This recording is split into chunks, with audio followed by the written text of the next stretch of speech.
여러분, 이 문익환과 문성근, 그리고 이 가문에게 영향을 받은 사람이 있어요. 그 사람이 누구냐? 다음 장면에 보면 이해학이라는 목사님입니다. 혹시 이해학 목사님에 대해서 혹시 아시나요? 거의 대부분이 모를 거예요. 근데 이분이 어떤 분인지 일단 잠깐 설명을 들으면, 일단 4.19에 참여를 했어요. 4.19 혁명에. 그리고 1966년에 순복음 신학교에 들어갔는데, 중요한 건 뭐냐? 신학교에 들었다 중퇴하고 어디에 들어갔어요? 한신대에 들어갔어요. 1966년인데 문익환이 한신대 교수로 1955년부터 1970년까지 있었습니다. 그러니까 이 문익환과 이 만남이 있었던 시대에 한신대를 다녔어요. 그러니까 한신대 정말로 여러분, 거기는 그냥 건물을 박살을 내야 돼요. 그래가지고 발을 디디지 못하게 해야 돼요. 거기 여러분, 심상정도 거기 나온 거 아시죠? 그 시대 사람들이 이 문익환을 존경하기 때문에 거기 가가지고 훈련을 받고 공부를 하고 밑에까지 내려가지고 같이 해서 자라난 사람들이 지금 대한민국에 판을 치고 있어요. 조금 추운 것 같은데 좀 틀어주시면 좋을 것 같습니다. 이것에 대해서 우리가 정확히 알고, 한신대를요, 우리와 똑같은 가족이라고 거기는 치부하면 안 됩니다. 한신대가 기장을 만들어내잖아요. 기장에 나오는 대부분의 사람들은 그냥 이단입니다. 이단. 이거는 진짜 예수님의 이름으로 말할 수 있어요. 거기를 우리의 가족이라고 말하고 받아들이는 순간 우리조차도 그 독을 먹고 우리조차도 그걸 받아들이는 그런 이론이 될 거라는 겁니다. 그래서 여러분, 완전히 잘라내기를 예수님으로 축복합니다.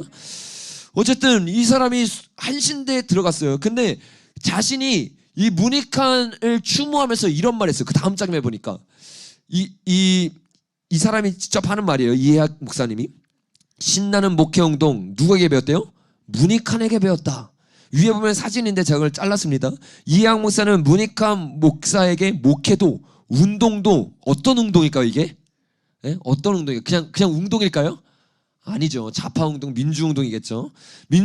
이 운동, 혁명 일으키는 운동도 신명나게 하는 법을 배웠다. 이게 문익환 목사님이 한 번은 이해학을 찾아서 이렇게 말했대요. 이거 받아도 이거 아주 중요한 거라고 이렇게 말하면서 하나를 줬어요. 1976년 3월 1일 주민교회에서 강연을 마친 다음 문익환 목사님은 아주 좋은 선물을 주듯이 종이 뭉치 하나를 이해학 목사에게 건넸다. 오늘 오후 명동 성당에서 신나는 일이 일어날 거야 하고 기뜸을 쳤다.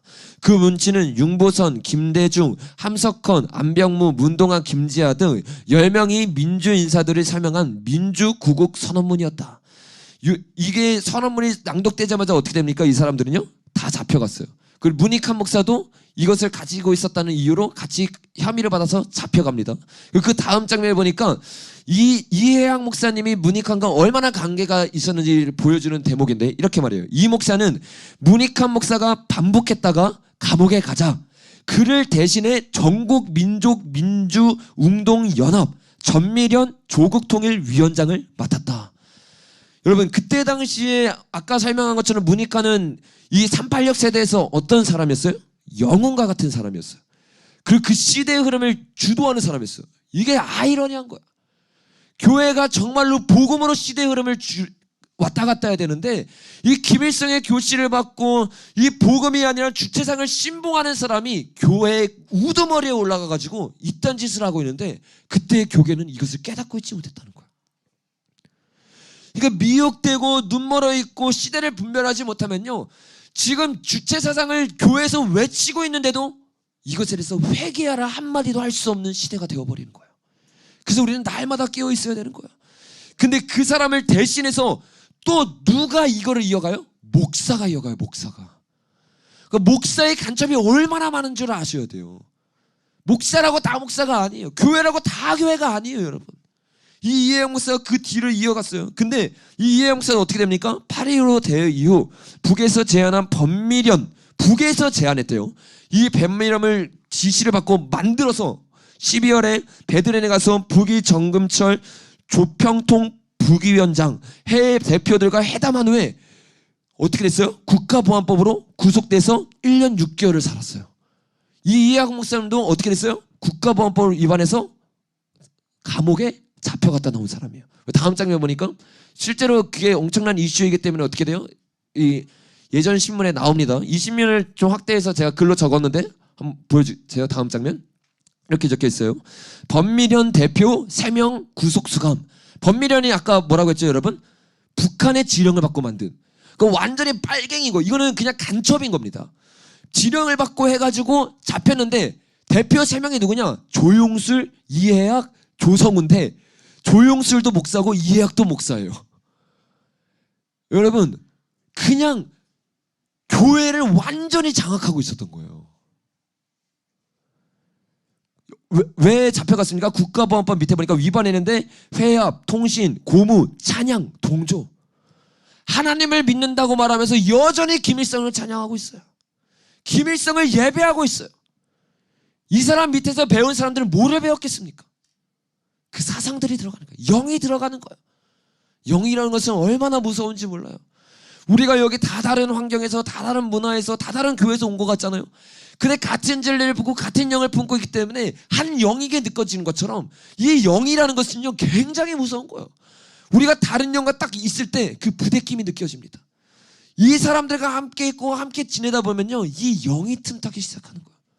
그리고 결국에는 같이 누구를 찬양해요? 한 입으로 하나님을 찬양하고 예배해야 되는데 한 입으로 김일성을 찬양하고 주체 사상을 찬양하는 일이 일어나는 거예요. 여러분, 이렇게 했던 이 조용술이라는 사람은 어떤 사람이니까? 그 다음 장면 보니까 그 사람은 누구냐면 한국기독교협의회, 뭐예요? NCCK 회장을 지냈어요. NCK 여러분, 여기는요, 이때부터 종북 활동을 했어요. 아니, 사실 종북 활동이 아니라 이렇게 될 수밖에 없는 이유가 뭡니까? NCK가 뭐예요? WCC죠. WCC에 가입한 거고, WCC는요, 용공주의로 태어난 겁니다. 그러니까 WCC가 용공주의다라고 말하면, 제가 자료가 있는데 나중에 그거는 영상을 많이 올렸기 때문에 거기를 참고해 보시기 바랍니다. 사람들이 터무니없다고 말해요. 에이, WCC가 무슨 용공주의야. 우리나라에 있는 WCC만 보십시오. 역사적으로 지금 증명이 되고 있잖아요. NCK가 WCC 종교화합을 말하면서 뭐를 하느냐? 종북 활동을 하고 있는 거예요. 왜? 이들은요, 예수님이 중요한 게 아니에요. 자기가 원하는 유토피아는 따로 있어요. 자기가 믿고 있는 사상은 따로 있어요. 이름만 목사이지 주님을 믿고 있다 말만 하지 진짜로는 주님을 찬양하지도, 진짜로는 주님을 경외하지도 않는 거예요. 이게 이들의 실상이라는 거예요. 이 NCK 회장으로서 어떤 활동을 하고 있냐? 감축 활동을 하고 있는 거예요. 이해학 목사님이 이분이 돌아가시고 나서 이렇게 회상을 합니다. 조영복 목사님은 NCCK, KNCC라고 부르죠. 안에 제일 작은 복음교단 계열에 계셨지만 에큐메니칼 운동을 하면서 회장도 하시고 독재 정권에 투쟁하는 기독교 연합 운동을 끌어내고 자리를 지키신 분이고 생애 마지막에 민간 통일 운동 지도부로 일하셨다. 한마디로 정리하면 이 사람은 목사인 척하면서 빨갱이 짓을 했다. 이것을 지금 이해학 목사님이 증거를 해주고 있는 거예요. 여러분, 이 사람이 어떤 사람인지 그 다음 장면에 보면 더 잘 나와요. 이 조용술 목사님이 죽었어요. 장례를 이제 치러야 되죠. 장례를 치는데 누가 오느냐? 명예고문으로 김동연 전 대통령을 거기에 이제 대통령을 세우고 명예고문으로, 그 다음에 장례위원장을 누굴 세워요? NCK 회장. 그러니까 NCK는 계속해서 그 계보를 이어가는 거예요. 이때만 그런 짓을 한 게 아니라 그 다음 회장도 이 장례를 이어가면서 이 사람을 기르는 거예요. 그 다음에 이상우 기독교대한 복음총회장, 이창복 자주평화통일민족회인 상임 고문원이 와가지고 이 장례를 같이 했다는 거예요.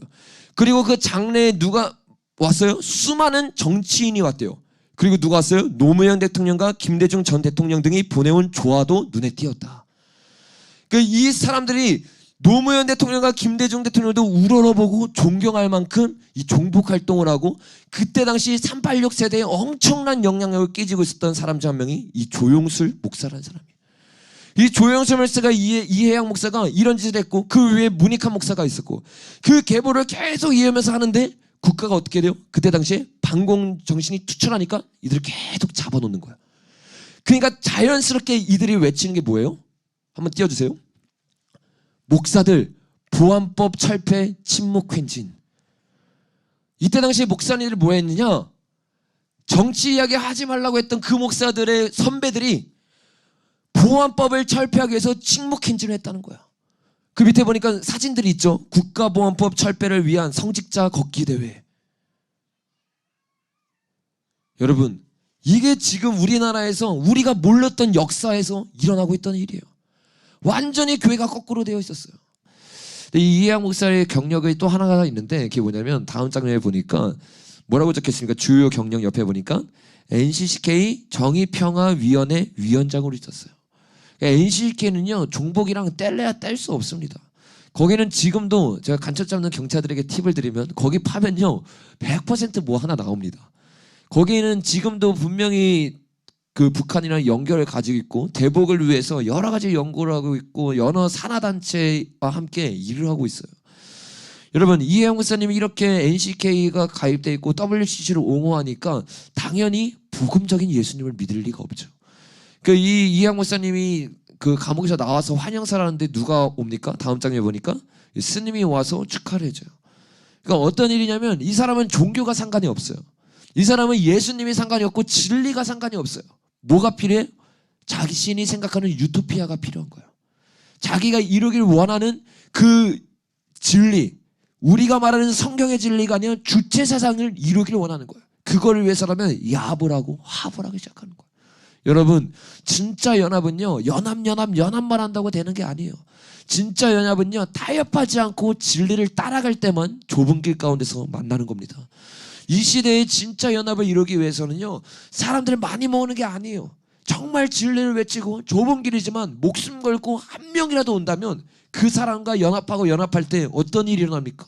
여러분 주일 설교 때 제가 나눴던 것처럼 무기든 자와 요나단을 생각해 보세요.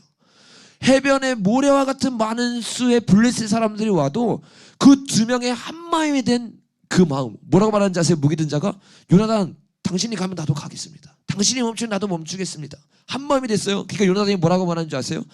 사람의 많고 적음의 구원이 있는 것이 아니다. 여호와께 여쭤보자. 아멘.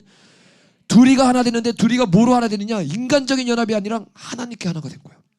하나님이 말씀하시면 가고 하나님이 말씀하시면 서고 이 작업이 돼 있으니까 어떻게 돼요? 그 둘이가 실제로 죽인 사람은 20명밖에 안 돼요. 반나절 동안. 근데 그들이 두려움에 휩싸여서 자기들끼리 치고받다가 한 명도 남지 않고 다 전멸되고 도망쳐버립니다. 이게 하나님의 역사라는 거예요. 여러분 두려워하지 맙시다.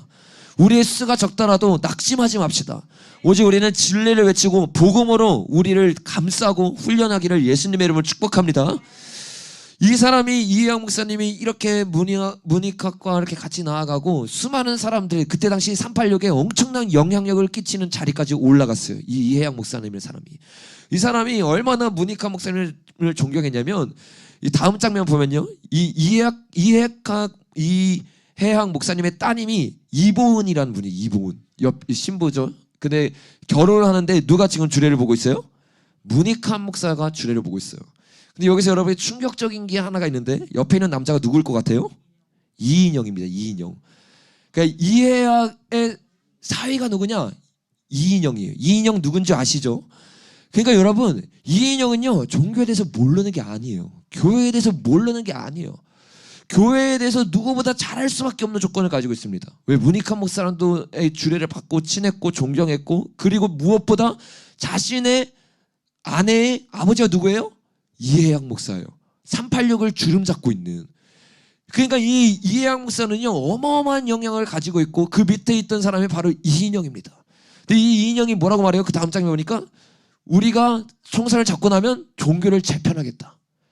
그러니까 아버지가 목사이고 목사에게 그 결혼을 받았는데 주례를 받았는데 그 목사들이 진짜 목사가 아니니까 어떻게 해요? 그냥 기독교를 이용하는 거야. 기독교는 그냥 내 마음대로 바꿀 수 있는 종교의 하나로 생각하는 거야. 하나님의 이름이 이렇게 땅에 떨어지게 만든 게 바로 간첩 목사들이고 그때 당시 그거를 분별하지 못한 우리들의 책임이 있다는 거야. 여러분 이렇게 이 인형 뒤에는 양의 탈을 쓴 이리와 같은 목사들과 교계의 잘못된 원리들이 등을 딱 잡고 자리를 잡고 있는데 이거를 모르고 있는 순진한 어린들이 어떻게 합니까? 그 다음 장면 보니까 교계 정부와 손잡고 남북관계 물고 뜰까 하면서 어떻게 해요? 이인영에 찾아와가지고 인사를 하고 우리가 대북지원에 힘쓰겠습니다. 이러면서 나아가고 교회를 잘 봐달라고 하는 거예요. 여러분 이인영은요 처음부터 교회를 잘 봐줄 생각이 없어요. 그의 모든 세력들은 교회를 그냥 등쳐먹고 내가 원하는 만큼 사용한 다음에 어떻게 하는 거예요? 숙청하는 거예요. 지금 그들을 도와주고 있는 교회 목사를 똑똑히 잘 들으십시오. 이거 들을지 안 들을지 모르겠는데 어쩌다 듣게 되면 여러분 기억하셔야 돼요. 여러분이 유토피아를 이루고 난 다음에 여러분이 제일 먼저 숙청당합니다. 그걸 알고 지금이라도 돌이키고 지금이라도 원래대로 돌아와야 돼요. 이거를 모르는 순진한 목사님들은 어떻게 합니까? 그 다음 장면 보니까 같이 좋다하고 인형이랑 사진을 찍고 있어요. 여기 목사님들 다 기억하셔야 돼요, 여러분. 감리교 소강성 목사님, 이영우 목사님 한 명 한 명 나와서 다 뭐라고 말해요? 우리가 대북 지원하겠다. 우리를 믿어달라. 이게 지금 대한민국의 현실이 되어버렸어요. 여러분, 이 인형 뒤에 누가 있어요?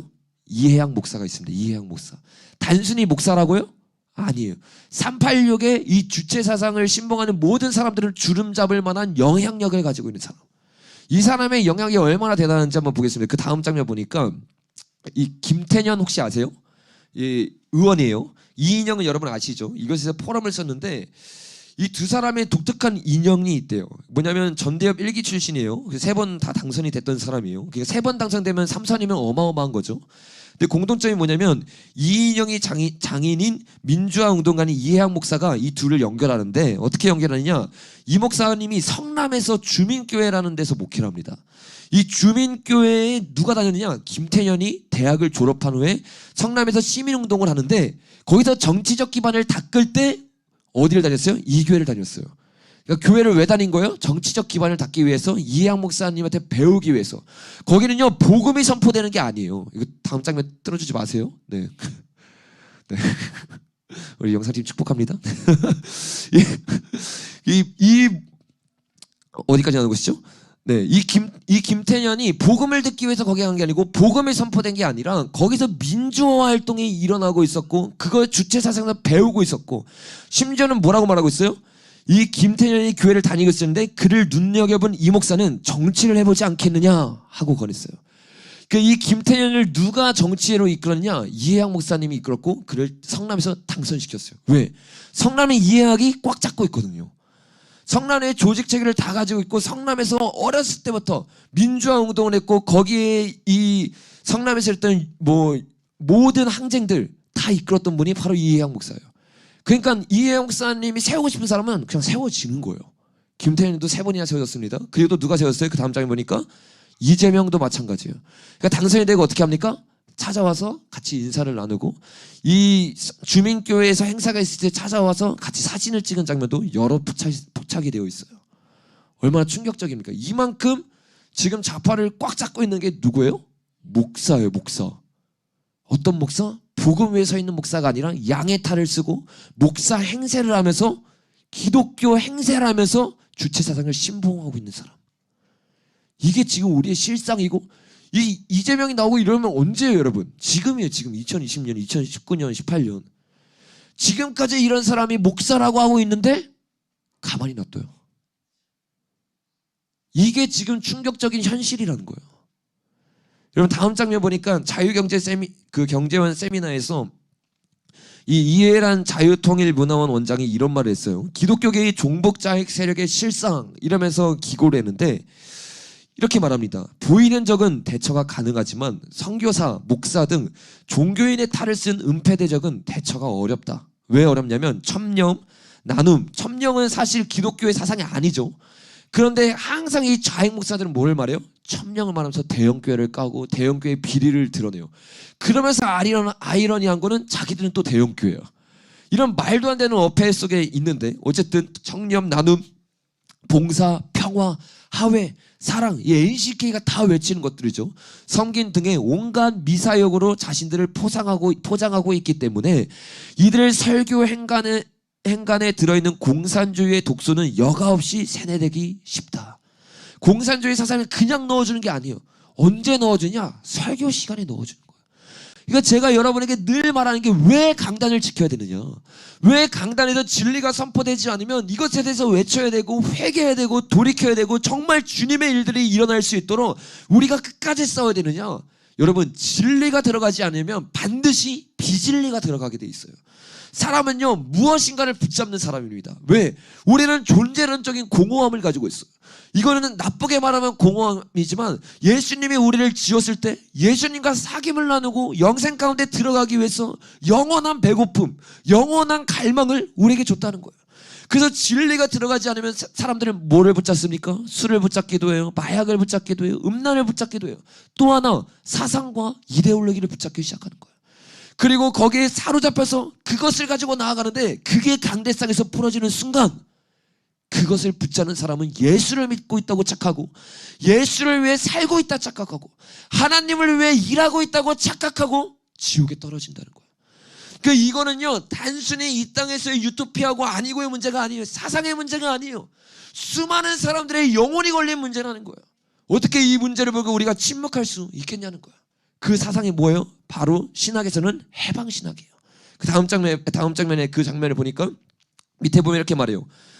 해방신학이 민중신학이 됐고 그게 뭐가 됐대요? 주체신학으로 갔던 것이 80년대 성당이나 교회에서 비일비재했던 일이다. 종교가 그들에게 훌륭한 뭐가 됐어요? 선전의 장이 되었기 때문이다. 종교가요 일반 종교라면 이해를 해요. 성당하면 이해를 해요. 불교라면 유교라면 이해를 해요.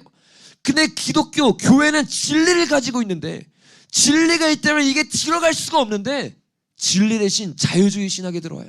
그 가운데 해방신학이 들어오고 민주신학이 들어오고 더 커지니까 주체신학이 들어와 버리는 거야. 그러니까 여러분 아까 여기에 세뇌되어 있으니까 문익환 목사가 봉수교회 가서 무슨 이야기를 합니까? 우리가 예수님이 진짜 부활하는 게 중요한 게 아니다. 민중이 부활하는 게 중요하다. 민중신학이 들어가 버린 거야. 사로잡혀 버리는 거야. 그냥 성경을 성경 있는 그대로 보는 게 아니라 사상에 사로잡히면 얼마나 무서운지 알아야 되는 거예요. 여러분 그래서 제가 성경을 여러분과 읽을 때마다 뭐라고 말합니까? 색안경을 벗고 읽어야 된다는 거예요. 교리에 사로잡히고 신학에 사로잡히면요 말씀이 보이지가 않아요. 내가 들은 그 풍월로 말씀을 읽기 시작합니다. 그게 귀에 걸면 귀걸이고 코에 걸면 코걸이가 되는 거예요. 이 사람은 단순히 주체사상에 빠진 거지 주체사상 외에도 수많은 사람들이 지금 이단에 빠져 있어요. 자기가 원하는 대로 구원파식으로 믿으려고 그래요. 자기가 원하는 이단적인 방법으로 믿으려고 그래요. 때로는 율법적으로 믿으려고 그래요. 왜? 그 사상을 가지고 말씀을 보니까 그렇게 보이는 거야. 그렇게 하면 하는 거야. 이것만큼 무서운 게 없어요. 그래서 제가 여러분에게 그렇게 강조하는 게 스스로 말씀을 읽어야 된다는 거야. 그렇지 않으면요 여러분 분별을 할 수가 없어요. 말씀을 읽지 않고 말씀을 가까이 하지 않는데 어떻게 신학자들을 이길 수 있겠습니까? 그들이 사상을 가지고 철저하게 이데올로기를 가지고 나오는데 여러분 구원파도요 얼마나 교리가 빼곡한지 몰라요. 구원파에 있었던 분의 얘기를 들어보니까 2시간 3시간씩 설교를 한대요. 지금 우리 개신교에서 2시간 3시간 설교하면요 다 떨어져 나갈걸요. 무슨 설교를 저렇게 오래 해. 제가 예전에 호주에 있었던 이야기 해줬잖아요. 호주에서 한 목사님이 간증을 하는데 우리 교회 5명이 신천지에 빠졌습니다. 근데 3명이 돌아왔어요. 왜 돌아왔답니까? 3명이 열심이 없어서. 진짜예요 진짜. 이 충격적인 이야기. 왜? 신천지는 일주일에 3번씩 모여서 성경 공부하잖아요. 2시간씩. 그러니까 이단에 빠지는 사람은요 열심히 있는 사람이 빠지는 거예요. 열심히 없으니까 어떻게 신천지가 야 넌 다시 가라. 가라. 이 우픈 현실. 말씀을 가까이 하지 않고 말씀을 듣는 게 지루하고 말씀을 듣는 게 너무 힘든. 갑자기 막 말씀 열심히 들으려고 막 이런 현실이 지금 한국교회 현실이 되어버렸다는 거예요. 여러분 스스로 말씀을 읽고 분별하여서 절대로 그런 이단들 그리고 민중신학, 주체신학에 절대로 빠지지 않기를 바랍니다. 이런 민주신앙에 빠져있던 이해학 목사나 또는 이 목사들 에 있었던 성남의 수많은 이 종북자파들에게 배웠던 이 이재명이 20년 전부터 교회를 다닌다고 말해요. 10년 전부터. 근데 교회를 다니면서 또 신경이 뭐냐면 가톨릭 신부에서 인터뷰를 했는데 이 얘기를 해요. 가톨릭 신부에서 인터뷰를 했는데 이렇게 말해요. 내가 예수님을 믿는데 예수님은 뭐로 믿냐 물어봤더니 전 혁명가라고 생각합니다. 예수님이 뭐냐? 구세주가 아니라는 거야. 예수님이 뭐냐? 왕이 아니라는 거예요. 예수님을 뭐라고 믿느냐? 혁명가로 믿기 때문에 교회를 다니는 거예요. 이 답변이 이 기자가 이렇게 말하는 거야. 대답이 너무 빨리 나와서 미처 받아 적을 틈도 없었다. 줄줄줄줄 나오는 거예요. 왜? 이해학 목사가 있었고 그리고 수많은 이미 주체 사상을 교육받았고 그 신학이 어떻게 여기에 들어왔는지 알기 때문에 그냥 입에서 줄줄줄 나오는데 이렇게 말해요. 기득권의 일반적인 지배 시대에서 예수님은 하나님의 아들로서 또 인간으로 그 사회를 힘들고 어렵고 소외된 자의 편에 서서 그들과 함께 했습니다. 혁명자로 생각하는 거예요. 마치 기다렸던 듯이 막힘이 없었다. 일사천리로 왜 예수가 혁명가임을 설명하고 갑자기 2000년의 세월을 건너뛴다. 오늘날 그 측면에서 집중하고 있는 것이 해방신학이 아닙니까? 현 프란치스코 교황도 그 영향을 많이 받는 분이고요. 그러면서 이 이야기도 줄줄줄줄 해가는 거야. 그러니까 이미 이 주체사상 공부한 사람은요, 신학을 깨트리고 있어요. 민중신학과 해방신학으로. 그리고 어떻게 대처해야 되는지 알고 어떻게 기독교의 스핏을 무너뜨리는지 알고 있어요. 한 번에 이 입에서 생각 있다 나온 게 아니라 줄줄줄 나왔다는 거는요, 이미 교육을 그렇게 철저하게 받았다는 겁니다. 여러분 예수님이 혁명가입니까? 예수님은 만왕의 왕이십니다. 예수님만이 우리에게 구원을 주실 수 있는 분입니다. 근데 이 예수님을 진리로 믿는 게 아니라 민중신학 따위로 믿기 시작하니까 하나의 성자가 되어버리고 하나의 혁명가가 되어버리고 자신이 배워서 공부해서 이 혁명가처럼 유토피아를 이루려고 한다는 것이에요. 여러분, 이게 지금 성남에서 일어나고 있는 일이에요. 그리고 성남에서만 일어나는 일이 아닙니다. 왜? 이해양 목사님이 성남에서 주둔하고 있지만 이 전국의 연대를 주름잡고 있었던 핵심 장이었기 때문에. 이 사람이 또 어디랑 연관돼 있습니까? 다음 장면에 보니까 이해학 목사를 너무 존경하면서 초청하는 데가 있어요. 그게 어디냐? 이해학 목사가 지난 4월 14일 기독교 청년 아카데미, 어디예요? 기청아. 이제는 다 아세요. 기청아. 그리고 어디예요? 생명평화 연대가 공동 주최한 생명평화 통일학교의 강사로 나셔서 누구들에게, 이게 중요해, 청년들에게 이야기를 하고 있어요. 그 청년들이 기청아 기독교 청년이라고 불려온 사람들이 여기서 이 교육을 받고 이 역사를 듣고 이 해방신학을 배우기 시작하는 거야. 그러면서 이 관점으로 보기 시작하니까 대한민국이 어떻게 보여요? 대한민국이 헬조선으로 보이기 시작하는 거야. 태어나서는 안 되는 나라로 보기 시작하는 거야. 그러니까 민중신학과 해방신학을 곁들여서 어떻게 해요? 우리가 유토피아를 이루자. 그 마음 가운데 10년 가운데 불꽃을 심어주는데 성령의 불꽃을 심어주는 게 아니에요. 거룩한 불꽃을 심어주는 게 아니에요. 뭐를 심어주느냐? 사단의 불꽃을 심어주고 있는 거야. 눈이 멀어서 불타오르고 선동당하기 시작하는 거야. 얼마나 많은 사람들이 끌려가고 있는가. 소경이 소경을 인도하니까 수많은 사람들이 구렁텅이에 빠지는 일이 일어나는 거야. 여러분, 바리새인을 보고 예수님이 뭐라고 말합니까? 회칠한 무덤이라고 말하고 있어요. 그리고 너희가 지옥에 빠질 뿐 아니라 배나 지옥의 자식으로 너희를 다른 사람들을 만들고 있다는 거야. 지금 이해양 목사가 어떤 짓을 하고 있는 겁니까? 자기보다 배나 지옥에 갈 사람들을 만들고 있어요. 이들은요, 다음 세대를 키우기 위해서 정말 목숨을 겁니다. 이해학이라는 사람은요, 여러분, 거장이에요, 거장. 이쪽 세계에서. 근데 이런 사람이 청년에게 나왔다? 이건 배워야 되는 거예요, 진짜. 청년들을 세뇌시키고 바꾸기 위해서 그 자리에 가가지고 청년들에게 얘기를 해주는 거예요. 어떤 얘기를 했다고 말하고 있어요, 여기. 역사 현장. 역사에서 어떤 일이 일어나는지, 한국 현대사, 한국의 근대사, 이것에 대해서 쭉쭉쭉 얘기해 주는 거예요.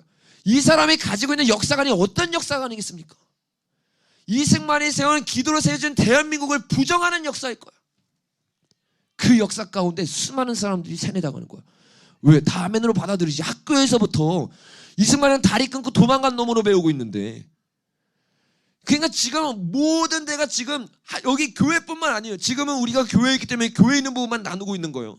나중에 더 세세하게 다른 부분에 어떻게 이게 조직적으로 연결되어 있는지 다 나눌 건데, 이 충격적인 사실들 앞에 우리가 정신을 차리지 않으면 여러분 아들, 딸들 다 넘어간다니까요. 자녀 교육에 힘써야 됩니다, 여러분. 여러분 자녀들을 어떻게 교육할 건지, 어떻게 하나님 나라의 군대를 만들 건지 벌써부터 고민하고 근신하고 다음 세대에게 하나님의 복음을 전하기 위해서 여러분이 무장되어 있어야 돼요. 이쪽 세계가 어떻게 흘러가는지도 알고 있어야 돼요. 왜? 그들의 사상을 가지고 물어볼 때 우리가 대답해 줄 수 있어야 되잖아요. 그래서 공부가 필요한 겁니다. 여러분, 놀기만 하지 말고 공부하시길 바랍니다. 네.